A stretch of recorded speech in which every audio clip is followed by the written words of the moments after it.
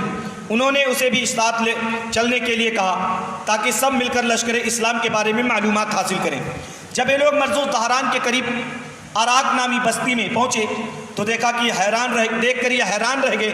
تا حد نظر خیمہ اور اتنا لمبا خیمہ اور اتنی ساری آگے جل رہی ہیں۔ ابھی سوچنے لگے یار اگر ایک چولہے پر 10 آدمی پکڑا جائے تو 10,000 چولہے ہیں، کئی لاکھ لوگ ہوں گے۔ یہ ڈر گئے، سہم سی گئے۔ اب یہ نا کہتے ہیں کہ اب ان کی حالت خراب ہونے لگی، اور ابو سفیان بولا بھلا بنو، ان لوگوں نے آپس میں بات کی تو کس نے کہا یار یہ بنو خزاع کے لوگ ہوں گے، انہیں قتل کیا گیا نا تو یہ جنگ کرنے کے پیدر پہ ہوں گے۔ پھر ابو سفیان بولا یار بنو خزاع کے پاس اتنی نفیریں کہاں سے آ گئی، اتنے لوگ تو ان کے پاس تھے نہیں، کہاں سے آ گئے۔ اب سنیں ادھر نا صدیق اکبر نے ایک خواب دیکھا۔ حضرت صدیق اکبر نے خواب دیکھا اور صبح آقا صلی اللہ علیہ وسلم کی خدمت میں حاضر ہو کر عرض کی کہ میرے آقا میں نے آج رات ایک خواب دیکھا ہے کہ ہم حضور کی معیت میں مکہ کے قریب پہنچ گئے اور مکے سے ایک کتیا بھونکتی ہوئی نکلی۔ جب ہم اس کے قریب ہوئے تو وہ پیٹھ کے بل زمین پر لیٹ گئی اور اس سے دودھ بہنے لگا۔ سرور عالم صلی اللہ علیہ وسلم نے فرمایا ابو بکر اہل مکہ کی قوت اب دم توڑ چکی ہے، اہل مکہ کی قوت دم توڑ چکی ہے، وہ اب اپنا دودھ پیش کر رہے ہیں، اپنی رشتہ داریوں کے دامن میں پناہ لینا چاہتے ہیں۔ وہ رشتہ داری بتا رہے ہیں آپ ہمارے قریب رشتہ دار ہیں، اور ان میں سے کئی لوگ اب تمہارے ساتھ ملاقات کرنے والے ہیں، اگر تمہاری ملاقات ابو سفیان سے ہو تو اسے قتل نہ کرنا۔ کیا کہا؟ اسے قتل نہ کرنا۔ امام طبری نے ابو اعلیٰ سے روایت کی، ابو اعلیٰ نے کہا کہ مرز الزہران کے قبضے میں حضور کے ساتھ حضور نے فرمایا ابو سفیان عراق کی بستی میں ہے، جاؤ اور اس کو گرفتار کر لو۔ چنانچہ خیر اس میں یہ کئی ساری روایتیں ہیں، اور ابن ابی شیبہ کی روایت ہے کہ جس رات اسلام کو انصاری رضاکاروں نے عراق کے موضع سے ان 3 قریشیوں کو گرفتار کیا، یا اس کے علاوہ دوسری بھی روایت اس طرح سے ہے کہ جناب عباس رضی اللہ تعالیٰ آپ نکلے نا اللہ کے نبی صلی اللہ علیہ وسلم کے کھچر کو لے کر، کہتے ہیں نبی پاک صلی اللہ علیہ وسلم کا نیل بو کھچر تھا، لے کر کے گھوم رہے تھے، چچا ہے آقا کا کھچر ہے، آقا کے چچا ہے، کہتے پھر وہ گھوم رہے تھے نا رات کے سناٹے میں، تو رات میں نا کچھ لوگوں کی بولنے کی آواز آئی۔ حضرت عباس کہتے میں آگے بڑھ گیا اور جا کر ان کے اونٹ کی نکیل پکڑی، کون؟ کہتے میں نے کہا کون؟ تو ابو سفیان نے میری آواز پہچان لی، اس نے کہا یہ ابو الفاظ۔ میں نے کہا ہاں ابو سفیان کیا بات ہے؟ کہنے لگا کہ یہ ابو الفضل یہ ہے کون لوگ؟ یہ کس کا خیمہ ہے اور یہ اتنی ساری آگے چل رہی ہیں؟ حضرت عباس کہنے لگے اللہ کا شکر ہے کہ تو مجھے مل گیا، اللہ کا شکر ہے کہ تو مجھے مل گیا، کسی اور مسلمان کو ملا ہوتا نا تو پھر تو سلامت نہیں جاتا، مجھے ملا ہے نا، ٹھیک ہے۔ اچھا اب حضرت عباس نے نا اسے بتایا ہے مسلمانوں کا لشکر ہے، اللہ کے رسول صلی اللہ علیہ وسلم لے کر کے آئے۔ اب اس نے جب اس طرح سے سنا تو کہنے لگا ابوالفضل اب بتاؤ نا بچنے کی کوئی تدبیر دو، کیسے ہم بچیں گے، اتنی بڑی لشکر ہے، ہمیں خبر نہیں ہے کہ یہ مکے پر صبح حملہ کر دیں گے۔ حضرت عباس کہنے لگے بچنے کی صورت ہے میرے پیچھے بیٹھ جا، نبی کے کچر پر بٹھایا نا اور جب لے کر کے چلے تو اب آگ جل رہی ہوتی تھی، لوگوں کی نظر پڑتی نا تو نظر ڈالتے یہ تو نیلگو خچر ہے، میرے آقا کا ہے، کوئی کچھ بولتا نہیں، ہاں چچا بیٹے جانے دو۔ لیکن جب یہ پہنچے کہاں؟ حضرت فاروق اعظم رضی اللہ تعالیٰ عنہ کے خیمے میں، تو حضرت فاروق اعظم نے خچر دیکھ کر اٹھ کر ادب سے کھڑے ہو گئے، ادب سے کھڑے ہو گئے، دیکھا چچا ہے، پیچھے دیکھا رہے ابو سفیان، ابو سفیان ہے یہ۔ اب کہنے لگے نا کہ میں دوڑا کہ رسول اللہ صلی اللہ علیہ وسلم کی بارگاہ میں عرض کروں یا رسول اللہ اسے امان نہ دینا، اسے امان نہیں دینا، یہ ابو سفیان ہے۔ اللہ کے حبیب صلی اللہ علیہ وسلم کے خیمے کے پاس کہتے ہیں جب انہوں نے دوڑا نا تو حضرت عباس نے بھی اپنے کچر کو ایڑ لگا دیا۔ اب حضرت عمر فاروق اعظم پیدل تھے اور حضرت عباس کچر سے تھے تو جلدی پہنچ گئے اور جلدی سے نیچے کودے نا حضرت عباس اور نبی پاک صلی اللہ علیہ وسلم کی بارگاہ میں حاضر ہو گئے اور آقا صلی اللہ علیہ وسلم کے چہرے پاک کو پکڑ کر اپنے سینے سے لگایا، سر کو پکڑ کر، چچا ہے نا یار۔ اب حضرت عمر فاروق اعظم ابھی اجازت لے رہے ہیں، یا رسول اللہ اندر آ جائیں؟ آقا نے فرمایا ہاں آ جاؤ۔ اللہ کے رسول صلی اللہ تعالیٰ علیہ وسلم نے حضرت عباس رضی اللہ تعالیٰ نے سینے سے لگایا، کہنے لگا یا رسول اللہ یہ ہم سے امان مانگ رہا ہے۔ اللہ کے حبیب صلی اللہ علیہ وسلم نے امان دیا۔ جناب عمر فاروق اعظم رضی اللہ تعالیٰ نے کہنے لگے یا رسول اللہ اسے امان نہ دے۔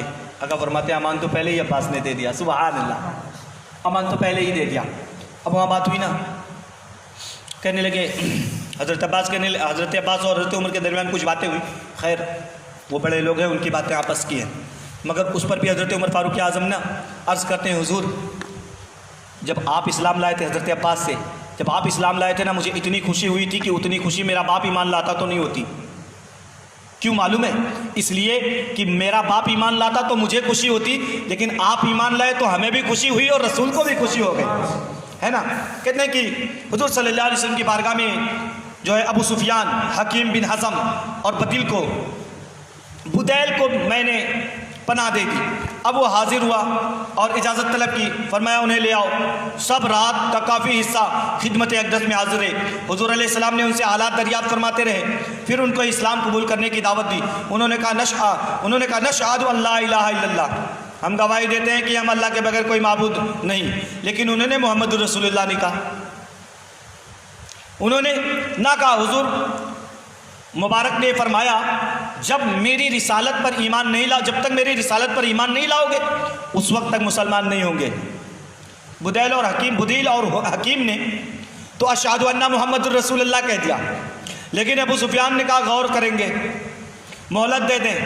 حضور نے حضرت عباس کو فرمایا اسے لے جاؤ اپنے خیمے میں، صبح پھر لے کے آنا۔ جب صبح ہوئی نا مؤذن نے اذان دی اللہ اکبر اللہ اکبر، سارے صحابہ سب دہرا رہے ہیں، جب اذان کا جواب دینا اللہ اکبر اللہ اکبر۔ یہ ابو سفیان کہتے ہیں یہ کیا کر رہے ہو، یہ کیا بھائی، یہ کیسی آواز ہے؟ حضرت عباس کہنے لگے یہ اذان ہے، لوگ نماز کی تیاری کر رہے ہیں۔ اب اس نے جب نماز دیکھی، اذان دیکھی، ہے نا، ان کے وضو دیکھے اور پھر اللہ کے رسول صلی اللہ علیہ وسلم کو وضو کرتا دیکھا۔ اللہ کے رسول صلی اللہ علیہ وسلم جب وضو فرماتے نا تو ایک قطرہ پانی بھی زمین پر صحابہ نہیں گرنے دیتے۔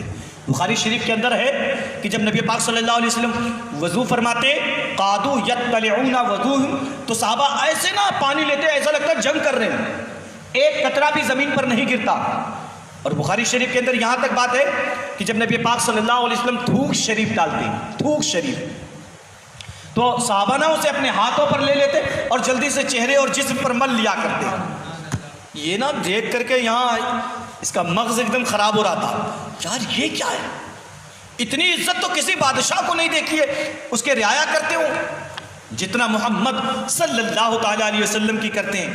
اللہ کے حبیب صلی اللہ تعالیٰ علیہ وسلم نے ارشاد فرمایا کہ عباس اسے پہاڑ کے اوپر لے کے کھڑے ہو جاؤ، وہ اوپر پہاڑی پر، اور جب پہاڑ پر اسے کھڑا کیا نا، پہاڑ پر، اور پتلی سی جگہ تھی وہاں سے نکلنا تھا، اور جب یہ لشکر اسلام نکلتا وہاں سے تو کہتے ہیں نا سب سے پہلے ابو عبیدہ بن جراح، یہ مقدمۃ الجیش یعنی سب سے آگے ہے نا، اور قائد حضرت خالد بن ولید، اور کہتے ہیں نا میسرے میں حضرت زبیر بن عوام، قلب لشکر میں خود رحمت عالم صلی اللہ علیہ وسلم ہے نا۔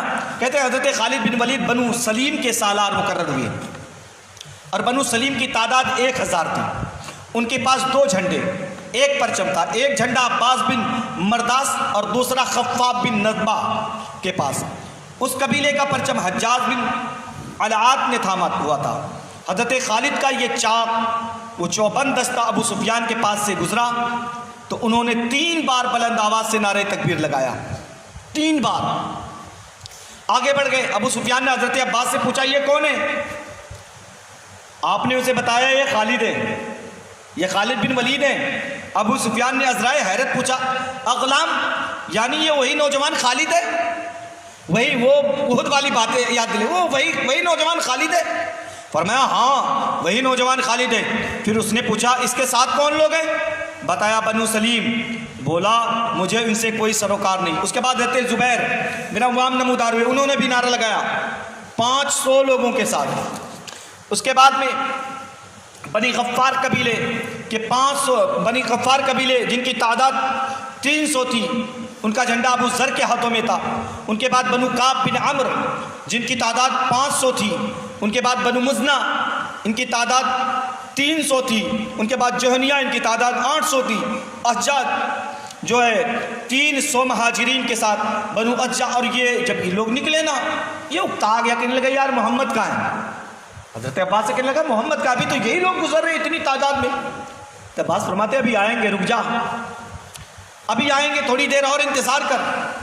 تھوڑی دیر کے بعد نا ہرے لباس میں ملبوس، زرہ پوش، ہاتھوں میں تلواریں لے کر، اور پیچھے سے آواز آتی تھی فاروق اعظم کی، بھئی آہستہ چلو، اپنے بھائیوں کو ساتھ لے کے چلو۔ بار بار آپ آواز دیتے بھئی رکو، زیادہ تیز مت چلو، پیچھے بھائی ہیں انہیں بھی ساتھ رکھنا۔ اللہ کے حبیب صلی اللہ علیہ وسلم کا جب یہ نورانی قافلہ فولادی لوگوں کا دستہ جب لے کر کے نا ابو سفیان کے پاس پہنچا تو اب ابو سفیان وہاں سے دیکھ کر کہتا ہے عباس تیرے بھتیجے کی بادشاہت تو بڑی نرالی ہے۔ حضرت عباس کہنے لگے چپ کر، یہ بادشاہت نہیں، یہ تو نبوت ہے میرے بھتیجے کی، یہ تو نبوت ہے۔ اللہ اکبر۔ اب جب نا یہ لوگ نکلے اور کہتے ہیں سعد بن عبادہ انصاری کے ہاتھوں میں نا جھنڈا تھا، وہ سب سے آگے چل رہے تھے نبی پاک صلی اللہ علیہ وسلم کے ساتھ میں۔ کہتے ہیں سعد کا گزر ابو سفیان کے پاس سے ہوا تو آپ نے ابو سفیان کو للکارتے ہوئے فرمایا، کس نے؟ حضرت سعد بن عبادہ نے، الیوم یوم الملحمہ، آج کا دن بدلے کا دن ہے۔ ابو سفیان کو کہا للکارا الیوم یوم الملحمہ، آج کا دن بدلے کا دن ہے، آج کا دن قتل و غارت کا دن ہے، آج حرم میں خون ریزی کی جائے گی، آج کے دن اللہ تعالیٰ قریش کو ذلیل کر دے گا۔ ابو سفیان نے جب یہ للکار سنی نا تو سناٹے میں آ گیا۔ 10,000 لوگ آ گئے اور وہ بھی مسلمانوں کی اتنی بڑی تعداد، سناٹے میں آ گیا۔ حضرت عباس کو خطاب کرتے ہوئے کہا یا عباس۔ اس جملے کے کئی مفہوم بیان کیے گئے، لیکن صحیح مفہوم یہ معلوم ہوتا ہے جو علامہ زرقانی نے شرح محب میں تحریر فرمایا، یہ وہ دن جب تم میری حفاظت ضروری ہے، کیونکہ آپ حضور نبی کریم صلی اللہ علیہ وسلم کے قریبی رشتہ دار ہیں اور حضور آپ سے محبت کرتے ہیں اور آپ کے باتوں کی توجہ فرماتے ہیں۔ یہ دستہ گزر رہا تھا یہاں تک کہ اس کے آخر میں سرور عالم اپنی ناقہ قصوہ پر سوار تھے۔ نمودار ہوئے حضور کے دائیں بائیں جانب حضرت صدیق اکبر، بائیں جانب اسید بن حضیر تھے، سرکار دو عالم صلی اللہ علیہ وسلم ان کے ساتھ محو گفتگو تھے۔ اس وقت حضرت عباس نے اشارہ کرتے ہوئے ابو سفیان کو بتایا، آدھا ہادا رسول اللہ صلی اللہ علیہ وسلم، وہ ابو سفیان دیکھ میرے آقا آ رہے ہیں، میرے آقا۔ یہ سارا منظر دیکھ کر ابو سفیان دم بخود ہو گیا، ایک دم اچنبھے میں ہو گیا، کہنے لگا عباس تمہارے بھتیجے کی بادشاہی بہت عظیم الشان ہے۔ ہم نے کہا چپ کر، یہ بادشاہت نہیں ہے، نبوت ہے، یہ نبوت ہے۔ جب رحمت عالم صلی اللہ علیہ وسلم ابو سفیان کے پاس سے گزرے تو بولا یا رسول اللہ کیا آپ نے حکم دیا ہے کہ آپ کی قوم کو قتل کر دیا جائے؟ کیا آپ کو پتا نہیں چلا کہ سعد بن عبادہ نے کہا ہے؟ حضور نے پوچھا سعد نے کیا کہا؟ ابو سفیان نے کہا کہ سعد نے کہا ہے الیوم یوم الملحمہ۔ پھر کہنے لگا کہ میں آپ کے قوم کے بارے میں اللہ کا واسطہ دیتا ہوں کیونکہ آپ تمام لوگوں میں سب سے زیادہ نیکوکار ہیں۔ اب یاد آئی ساری باتیں انہیں، ہے نا؟ کہنے لگے کہ آپ سب سے زیادہ نیکوکار ہیں اور سب سے زیادہ صلہ رحمی کرنے والے ہیں، سب سے زیادہ رحیم و کریم ہیں۔ ابو سفیان کی اس التجا کو سن کر حضور نے فرمایا ابو سفیان سعد نے غلط کہا ہے، آج کا دن رحمت کا دن ہے، آج کا دن رحمت کا دن ہے۔ آج کا دن وہ ہے جس میں اللہ تعالیٰ کعبے کی عظمت کو ظاہر کرے گا۔ آج کا دن وہ ہے جس روز کعبے کو گلاب پہنایا جائے گا۔ آج کا دن وہ ہے جس دن اللہ تعالیٰ قریش کو 4 چاند لگا دے گا۔ اب زرارہ بن خطاب الفہری نے ایک قصیدہ لکھ کر قریش پر رحمت و شفقت کا برتاؤ کرنے کی التجا کی۔ اس طرح سے کئی لوگوں نے اپنی اپنی باتیں رکھی اور اس نے کہا یا نبی الہدا الیک اللجا حتی قریش ولا تعین اللجا، یہ اے رشد و ہدایت کے نبی، قریش کا قبیلہ آپ کے دامن میں پناہ چاہتا ہے۔ اب یہ پناہ کی باتیں کرنے لگے۔ اللہ کے رسول صلی اللہ تعالیٰ علیہ وسلم جب مکے کے قریب پہنچے نا، نبی پاک صلی اللہ علیہ وسلم نے فرمایا کہ ایک راستے سے سب لوگ نہ جائیں بلکہ الگ الگ راستے سے مکے میں داخل ہو۔ کیوں؟ اس لیے کہ ایک تو مکے کی گلیاں تنگ تھی، ایک ساتھ جاتے تو داخل نہیں ہو سکتے، اور جب چاروں طرف سے داخل ہوں گے تو عظیم جنرل کا یہ دماغ دیکھیں، میرے آقا صلی اللہ علیہ وسلم سب سے بڑے جنرل ہیں، سب سے بڑے جنگجو بھی ہیں میرے آقا صلی اللہ علیہ وسلم، اور جنگ کے حالات اور حرب و جرب کو پہچانتے بھی تھے۔ آقا نے فرمایا چاروں طرف سے داخل ہو تاکہ انہیں بچنے کی کوئی صورت ہی نہ بچے۔ کہتے ہیں کہ اللہ کے حبیب صلی اللہ تعالیٰ علیہ وسلم نے کعبہ مقدسہ کے اندر فاتحانہ شان کے ساتھ داخل ہوئے، کوئی تیر و تبر کی بات نہیں ہوئی، مگر حضرت خالد ابن ولید جس راستے سے داخل ہوئے نا، جناب خالد پر ایک چھوٹے سے دستے نے حملہ کر دیا۔ کہتے خالد بن ولید، اللہ کے نبی نے فرمایا تھا تم تلواریں مت نکالنا جب تک کہ وہ حملہ نہ کرتے ہیں۔ اب جب جناب خالد بن ولید رضی اللہ تعالیٰ پر ان لوگوں نے حملہ کیا تو حضرت خالد بن ولید رضی اللہ تعالیٰ نے بھی تلوار نکال لی، مقابلہ ہو گیا، تھوڑی سی چھوٹی سی جھڑپ ہوئی، 15 کافروں کو تہہ دیکھ کر دیا، 2 مسلمان شہید ہوئے مگر 15 وہ مارے گئے۔ اب یہ سب بھاگے، ارے یار ان سے کون جنگ کرے گا، یہ اتنی بڑی تعداد ہے، سارے راستہ چھوڑ کر الگ ہو گئے۔ اللہ کے حبیب صلی اللہ علیہ وسلم کعبے میں داخل ہو گئے، سبحان اللہ۔ اور جب نبی پاک صلی اللہ علیہ وسلم کعبے میں داخل ہوئے فرمایا جو ابو سفیان کے گھر میں جائے امان پا جائے گا، جو کعبے میں آ جائے امان پا جائے گا، جو عطاب کے گھر میں جائے امان پا جائے گا، جو اپنے گھر میں بند ہو جائے امان پا جائے گا۔ کچھ تو بھاگ لیے، کچھ گھروں میں چھپ گئے۔ اللہ کے حبیب صلی اللہ تعالیٰ علیہ وسلم کعبے کے اندر داخل ہوئے نا، اور جب کعبے میں نبی پاک صلی اللہ علیہ وسلم داخل ہوئے تو عثمان بن عبداللہ، یہ وہ بندہ ہے نا کہ میرے آقا صلی اللہ علیہ وسلم نے اس سے ایک بار کعبے میں، اللہ کے حبیب صلی اللہ علیہ وسلم تھے ہجرت سے پہلے، اور اس کے پاس کعبے کی چابی رہتی تھی، کعبے کی، تو یہ کعبہ کھول رہا تھا نا، نبی پاک صلی اللہ علیہ وسلم بھی داخل ہونا چاہتے تھے، اس نے منع کر دیا، نہیں داخل ہونے دیا، کہا تمہارے لیے کعبہ نہیں کھولوں گا۔ اللہ کے نبی نے فرمایا تھا ایک دن یہ چابی میں تجھ سے ضرور لے لوں گا، سبحان اللہ۔ اب اسے بلاؤ اسے، کعبہ کھول، آج کعبہ پاک کیا جائے گا، کعبہ کو بتوں کی نجاستوں سے صاف کیا جائے گا۔ اللہ کے رسول صلی اللہ تعالی علیہ وسلم نے کھلوایا نا، اور ایک چھڑی لی، چھڑی، اور ایک ایک بت کو مارتے جاتے اور فرماتے کل جال حق وزاق الباطل ان الباطل کان زہوقا، حق آیا باطل مٹ گیا، باطل کو مٹنا ہی تھا۔ نبی محترم صلی اللہ علیہ وسلم بتوں کو توڑتے جاتے، سارے بت توڑ دیے، ایک کو چھوڑ دیا، بڑا والا۔ اگر فرمایا علی کدھر ہے؟ حضرت علی آ گئے، یا رسول اللہ انا حاضر، لبیک یا رسول اللہ، یا رسول اللہ میں حاضر ہوں۔ اگر فرماتے اس پر بیٹھ جاؤ کندھے پر اور اسے توڑ دو، سبحان اللہ۔ جناب مولا علی شیر خدا نا جب نبی پاک صلی اللہ علیہ وسلم کے کندھے پر سوار ہوئے ایک بار، اللہ کے حبیب صلی اللہ علیہ وسلم فرماتے علی پہنچ گئے؟ ہنس کرتے یا رسول اللہ بہت پہنچ گیا، آقا اگر حکم دے تو عرش کے پائے کو پکڑ کر زمین پر لے آؤ۔ زمین پر نبی نے فرمایا نہیں علی اسے توڑ دے، بت کو توڑا نا، پھر نیچے چھلانگ لگایا، اپنے پاؤں کو دیکھ کر مسکرا رہے تھے۔ نبی پاک نے فرمایا علی کیوں مسکرا رہے ہو؟ کہنے لگے یا رسول اللہ اس لیے مسکرا رہا ہوں، دیکھتا ہوں عرش اعظم پر تھا، وہاں سے ڈائریکٹ چھلانگ لگایا، میرے پیر سلامت ہیں۔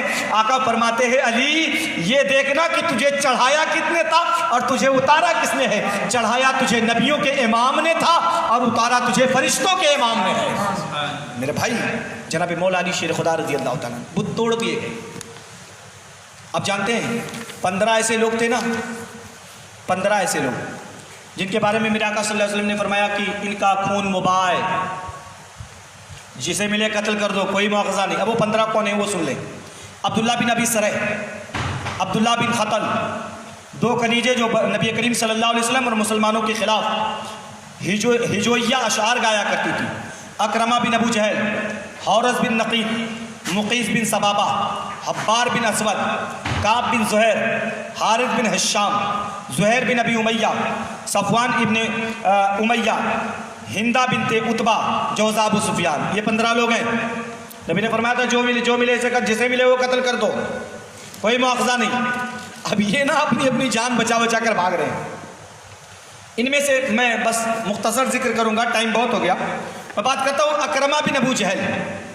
یہ اکرمہ بن ابو جہل کا بیٹا ہے، اور اللہ کے نبی نے اس نے عام دیا تھا بھائی جسے ملے اسے قتل، جسے مل جائے وہ قتل کر دے، کوئی حکم نہیں لگے گا، مار دو اسے جینے کا کوئی حق نہیں۔ اب اس نے سنا نا تو اس کی بیوی ام حکیم مسلمان ہو چکی تھی، ام حکیم پہلے مسلمان ہو چکی تھی۔ اب یہ بندہ تھا تو اس نے یار بھاگا، اور یہ جب بھاگا نا تو کہتے ہیں اس نے سوچا یار دریا میں کود کر مر جاؤں گا، کیونکہ پکڑا جاؤں گا تو اسے قتل کر دیا جاؤں گا۔ لہذا اس نے کیا دریا میں گیا تو وہاں ایک کشتی تھی، اس میں بیٹھ گیا۔ اب جب کشتی میں بیٹھا تو ہچکولے آنے لگے، اور جب ہچکولے آنے لگے نا تو اس نے کہا رہے لات بچا لے، عزا بچا لے، منمات بچا لے، سالس بچا لے، نائلہ بچا لے۔ اس میں مسلمان تھے، کہنے لگا یہ کوئی نہیں بچانے آئیں گے۔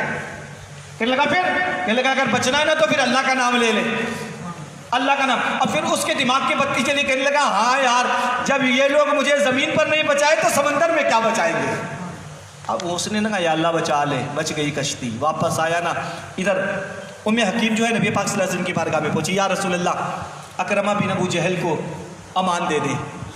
اللہ کے نبی صلی اللہ علیہ وسلم نے فرمایا امان ہے، سبحان اللہ، دشمنوں کو بھی معاف فرما دیتے ہیں، فرمایا امان ہے۔ اب اللہ کے رسول صلی اللہ تعالیٰ علیہ وسلم نا امان دے دیا اسے۔ اب اس کی بیوی نا ڈھونڈتے پہنچ گئی، اور جب اسے نہ کشتی سے اترتا دیکھا تو پکڑ لیا، چل رسول کے پاس، اللہ کے رسول صلی اللہ علیہ وسلم سے میں تیرے لیے امان مانگ کے لائی ہوں۔ ابھی ڈرتے بیچارہ آیا، بیوی کو آگے کیا اور نقاب پوش تھی، پیچھے کھڑا ہو گیا۔ نبی پاک صلی اللہ علیہ وسلم کی بارگاہ میں پہنچا، بیوی پیچھے ہو گئی، یہ آگے ہو گیا، کہنے لگا کہ محمد صلی اللہ علیہ وسلم اس عورت نے کہا ہے کہ آپ نے مجھے امان دے دیا ہے، اس عورت نے۔ اللہ کے نبی نے فرمایا ہاں میں نے تجھے امان دے دیا ہے، سبحان اللہ۔ اور جب اتنا سنا تو کہنے لگا کہ مجھے آپ اسلام میں داخل کر لیں۔ اللہ کے نبی صلی اللہ علیہ وسلم نے فرمایا پڑھ لا الہ الا اللہ محمد الرسول اللہ صلی اللہ علیہ وسلم۔ اچھا کلمہ پڑھا تو اس نے کہا آپ کس چیز کا حکم دیتے ہیں؟ اللہ کے نبی نے فرمایا نماز پڑھو، روزے رکھو، حج کرو، زکوٰۃ دو، صلہ رحمی کا خیال رکھو، رشتہ داروں غریبوں کا خیال رکھو۔ کہ لگا یہ تو بہت اچھی بات ہے، آپ تو اسلام سے پہلے بھی صلہ رحمی کرتے تھے، سچی باتیں کرتے تھے، اب بھی آپ صلہ رحمی فرماتے ہیں، سچی باتیں کرتے ہیں۔ میں گواہی دیتا ہوں لا الہ الا اللہ، میں گواہی دیتا ہوں اللہ کے سوا کوئی عبادت کے لائق نہیں ہے، اور آپ اللہ کے سچے رسول ہیں صلی اللہ تعالیٰ علیہ وسلم۔ اچھا اس نے نا اس طرح سے جب باتیں کی نبی پاک صلی اللہ علیہ وسلم کی بارگاہ میں، اور انہوں نے اعلان کیا، تو پھر انہوں نے ایک بات اور کی، یا رسول اللہ کیا میرے پہلے کے گناہ معاف ہو جائیں گے جو میں نے آپ سے دشمنی کی؟ اللہ اکبر، کیا کہا؟ اور نبی پاک صلی اللہ علیہ وسلم کی بارگاہ میں جب ایمان لانے کے لیے آئے نا تو امام زہری لکھتے ہیں کہ اللہ کے نبی صلی اللہ علیہ وسلم نے اس کے اوپر اپنی چادر ڈال دی، سبحان اللہ، اپنی چادر ڈال دی اور فرمایا مرحبا مرحبا یا اکرمہ مرحبا، اللہ اکبر۔ میرے آقا صلی اللہ علیہ وسلم نے اپنی چادر شریف ڈال دی. اس کے بعد انہوں نے یا رسول اللہ میرے گناہ معاف ہو جائیں گے, ہم نے آپ کو بہت ستایا. یا رسول اللہ ہم نے آپ کو ستایا بھی ہے اور آپ کو ہم نے تکلیف بھی پہنچائی ہے. میرے آقا نے ہاتھ اٹھایا, یا اللہ اکرمہ نے جو کچھ کیا ہے نا مجھے سارا کا سارا تو معاف فرما دے. سبحان اللہ. اب اتنے بڑے نا یار, جب اللہ کے نبی نے معاف کر دیا اتنے بڑے مجاہد بنے, اتنے بڑے. جناب عمر فاروق اعظم کے زمانے تک جنگ کرتے رہے, گھر نہیں آتے تھے, کہتے تھے نہیں اب تو میں مجاہد بن گیا ہوں, اب مجھے رہنا. آپ ہی کے زمانے میں, آپ کے زمانے میں حمص فتح کیا گیا, بال بکہ آپ کے زمانے میں فتح کیا, بڑے بڑے شہر حضرت فاروق اعظم رضی اللہ تعالیٰ عنہ کے زمانے میں فتح ہوئے. میرے بھائیوں یاد رکھیں, پھر انہوں نے نا اپنی جان بھی اسلام پر قربان کر دی. یاد رکھیں نبی رحمت شفیع امت صلی اللہ علیہ وسلم نے مکے میں کرم کے برکھا برسا دی اور سارے مکے والوں کو معاف فرما دیا. مکے میں اسلام کا علم لہرایا اور حبیب کردگار صلی اللہ علیہ وسلم نے 20 رمضان المبارک شریف کو فتح مکہ فرمایا. 20 رمضان کو مکہ شریف کو فتح کیا اور اللہ تبارک و تعالیٰ نے فرمایا اذا جاء نصر اللہ والفتح ورأیت الناس. حبیب اللہ کی فتح آ گئی ہے, اللہ کی مدد آ گئی ہے آپ کے ساتھ. دیکھیے نا یہ لوگ فوجوں کے فوجیں آپ کی بارگاہ میں حاضر ہو رہے ہیں. اس طرح سے کئی ساری فوجیں, کئی سارے لوگ حاضر ہوتے اور کلمہ پڑھ کر مسلمان ہو جاتے. ایک بندہ تھا نا, ایک بڑا نابکار تھا جس کا نام ابھی میں نے بتایا نا عبداللہ بن خطل. یہ بہت بڑا نابکار آدمی تھا. جب مدینہ گیا تھا نا مدینہ, تو نبی پاک صلی اللہ علیہ وسلم کی بارگاہ میں حاضر ہو کر کلمہ پڑھا. اللہ کے رسول صلی اللہ علیہ وسلم نے اسے جو ہے زکوٰۃ وغیرہ صدقات وصولنے کے لیے متعین کیا. اس کے ساتھ ایک انصاری کو بھی کر دیا. یہ ساتھ میں گئے نا وصولنے کے لیے, تو ایک جگہ اسے بھوک لگی نا, تو اس نے اپنے خادم سے کہا کہ میرے لیے کھانا بنا. اچھا یہ سو گیا تو خادم بھی سو گیا, نہیں بنایا. یہ خبیث اٹھا اور اٹھنے کے بعد اسے قتل کر دیا نیندی میں. مرتد ہو کے وہاں سے بھاگ آیا مکہ اور یہاں آ کے نبی پاک صلی اللہ علیہ وسلم کے خلاف بکواس کرتا. اب یہ کیا معلوم ہے, پہلے تو اس نے سوچا لڑوں گا, آنے نہیں دوں گا, لیکن جب دیکھا نا طاقت مسلمانوں کی, اپنے گھوڑے اور تلوار پھینکی اور آ کے کعبے کے غلاف میں چپٹ گیا. غلاف کعبہ میں نبی پاک صلی اللہ علیہ وسلم جب طواف کر چکے نا, صحابہ نے عرض کیا یا رسول اللہ عبداللہ بن خطل وہاں چھپا ہے. اللہ کے نبی نے فرمایا کعبہ صرف مومنوں کے لیے حرمت کی جگہ سے ہی وہی قتل کر دو. فقتلوا حیث ماشیتم, جہاں ملے وہی مار دو. کعبے کے اندر دیوار سے چمٹا تھا کافر, اسے وہی قتل کر دیا گیا. میرے بھائیوں نبی پاک صلی اللہ علیہ وسلم نے فتح مکہ کے بعد کرم کا دریا بہایا. ابو سفیان مسلمان ہو گئے, ہندا نے کلمہ پڑھ کر اسلام قبول کر لیا. بڑے بڑے کافر نبی پاک صلی اللہ علیہ وسلم کے دامن رحمت میں آئے اور امن و امان حاصل کیا. مولا کریم ہمیں اور آپ کو اپنے اسلاف کے طریقے حسنہ پر چلنے کی توفیق عطا فرمائے. السلام علیکم ورحمۃ اللہ.